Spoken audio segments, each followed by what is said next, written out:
Hey there, and welcome to Everyday English Flow, your go to podcast for mastering English with confidence and ease. I'm Lily, your friendly English teacher who believes learning should feel like a casual chat over coffee, not a scary grammar test. And I'm Brian, your co host, language coach, and the guy who helps you break through hesitation with logic, strategy, and some good old encouragement. Today's episode is something many of you have been asking for: the 30-day speaking challenge to sound natural. Ooh, yes. If you've ever felt nervous, stuck, robotic, or just plain awkward when speaking English, even when you know the words, this challenge is exactly what you need. Over the next hour, we'll guide you step by step through a complete 30-day plan that helps you sound more fluent, natural, and authentic when you speak English, whether it's at work, online, during travel, or just in everyday conversations. No grammar textbooks, no boring drills. Just real practical speaking habits that train your mouth, your brain, and your confidence. Let's start with the big picture. Why does a speaking challenge work so well? Because fluency isn't about how many words you know, it's about how many words you can use out loud, with ease. Reading and listening are passive. But speaking is active.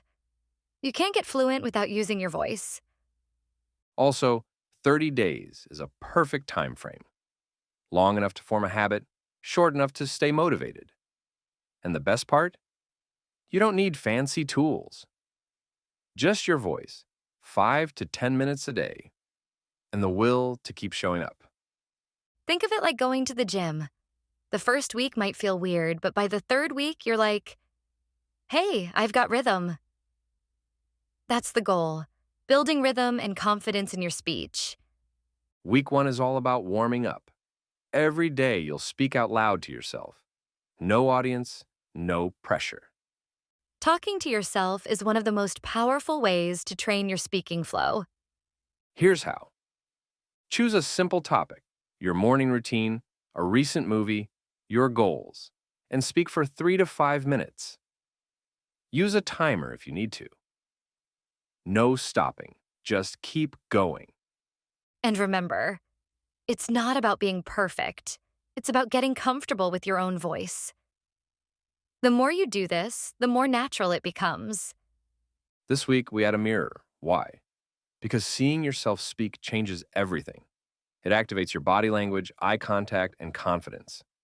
This is like rehearsal for real-life conversations. You'll start noticing your pronunciation, your facial expressions, and your tone. Try prompts like: explain how to make your favorite meal, describe your dream travel destination, talk about your hobbies or your favorite childhood memory. And here's a fun twist. Record a video selfie on day 7. No need to share it. Just watch it back. You'll learn so much from hearing and seeing yourself. Now it's time to interact. This week, you'll speak with a partner, real or virtual. Can't find a partner? Use tools like ChatGPT or other AI speaking companions. The goal is to practice real conversation flow, not just monologues. Ideas: role play ordering at a restaurant, practice a job interview, simulate a phone call with customer support. You'll learn to listen, respond, ask questions, and stay engaged. All key parts of sounding natural in English. Now comes the boldest step: recording yourself speaking. I know. I know, it can feel scary. But trust us, it's so worth it. You'll be amazed at how much clarity and confidence you gain from recording yourself. Pick a topic, hit record, speak for 2 to 3 minutes. Watch or listen later. Not to criticize, but to observe. Are your sentences flowing? Are you using filler words like or like too often? Is your pronunciation clear? This is how real progress happens. You're not just speaking English, you're owning it. Let's share 5 golden tips that can instantly make your English sound more natural. Phrases like, at the end of the day, you know what I mean? Kind of. These are called chunks. Practice them as a whole, not word by word. Your tone adds meaning. Try reading a sentence with curiosity, then with anger, then with joy. Same sentence, different feeling. Fluency is not speed, it's rhythm. Pause naturally at commas, between thoughts, and at the end of sentences. Breathe. Yes, it's okay to say, you know, well, sometimes these help you think. Native speakers do it too. Now let's talk mindset. Many learners hesitate because they fear judgment. But remember, no one speaks perfectly, not even native speakers. Fluency is not about perfection, it's about connection.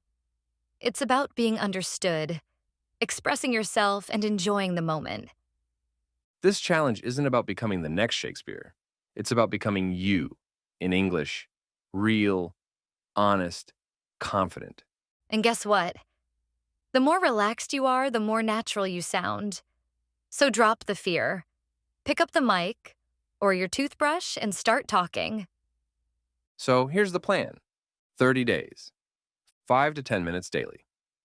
One simple goal: speak out loud. And we've made it easy for you. Check the video description for a checklist you can use to track your progress. Now, Brian is going to walk you through some key words from today's episode, their meanings, and how to use them. Over to you, Brian. Thanks, Lily. Let's dive into the words that can truly transform your speaking confidence. 1. Chunks or collocations. Meaning, fixed phrases or groups of words that go naturally together. Explanation. Learning chunks helps you speak fluently because you don't need to think about each word separately. These are common phrases like, at the end of the day, make a decision, or, you know what I mean. Example, I learned the chunk on the same page, and now I use it when I want to say, I agree with someone.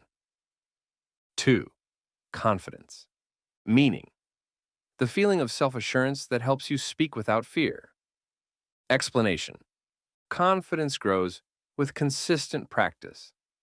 The more you speak, the less nervous you become, even if you make mistakes.